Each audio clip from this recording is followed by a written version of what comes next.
ہم کریں گے ہر مظلوم کی حمایت۔ السلام علیکم، میں ہوں حورین فاطمہ اور آپ دیکھ رہے ہیں حمایتی نیوز HD چینل۔ نظر ڈالتے ہیں آج کی اہم خبروں پر۔ ٹھٹہ میں سینئر صحافی ایاز واریو اور اہل خانہ پہ مبینہ حملہ، صحافتی تنظیموں کی شدید مذمت۔ ٹھٹہ کراچی احمد دین حمایتی کی رپورٹ۔ سینئر صحافی ایاز واریو، ان کے بھائی ریاض واریو، شہباز واریو اور ایان واریو پہ مبینہ حملے کے واقعے پہ صحافتی، سماجی، انسانی حقوق کے حلقوں میں تشویش کی لہر دوڑ گئی ہے۔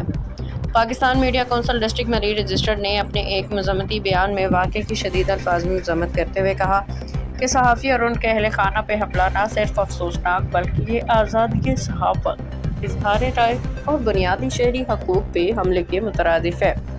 کونسل کے مطابق ایسے واقعات معاشرے میں قانون کی بالادستی، امن و امان کے لیے سنگین خطرہ ہیں اور ان کی ہر سطح پہ حوصلہ شکنی کی جانی چاہیے۔ دنیا سنا روزنامہ حمایتی نیوز، اس کی پوری ٹیم اور CEO نذر حمایتی بھی واقعے کی بھرپور مذمت کرتے ہوئے کہا کہ صحافی برادری پہ کسی بھی قسم کا حملہ قبول نہیں۔ اپنے بیان میں انہوں نے کہا کہ ہم ہر حال میں اپنے صحافی بھائیوں ایاز واریو اور ان کے اہل خانہ کے ساتھ شانہ بشانہ کھڑے ہیں۔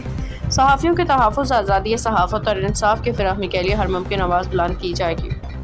Pakistan media council district Malir نے SSP ٹھٹہ سے مطالبہ کیا ہے کہ واقعے کا فوری نوٹس لیا جائے، تمام حقائق کی شفاف تحقیقات کرائی جائیں، ملوث افراد کے خلاف بلا امتیاز قانونی کارروائی عمل میں لائی جائے اور متاثرہ خاندان کو مکمل تحفظ فراہم کیا جائے۔ کونسل کا کہنا ہے کہ انصاف کے تمام تقاضے پورے کیے جائیں تاکہ مستقبل میں ایسے واقعات کی روک تھام ممکن ہو سکے اور صحافی برادری خود کو محفوظ محسوس کریں۔ واقعے سے متعلق الزامات اور دعووں کی حتمی تصدیق متعلقہ تحقیقاتی و قانون نافذ کرنے والے اداروں کی کارروائی کے بعد ہی ممکن ہوگی۔ باخبر رہیے ہر جگہ ہر وقت، جانیے ملکی و غیر ملکی حالات و واقعات یقین کے ساتھ۔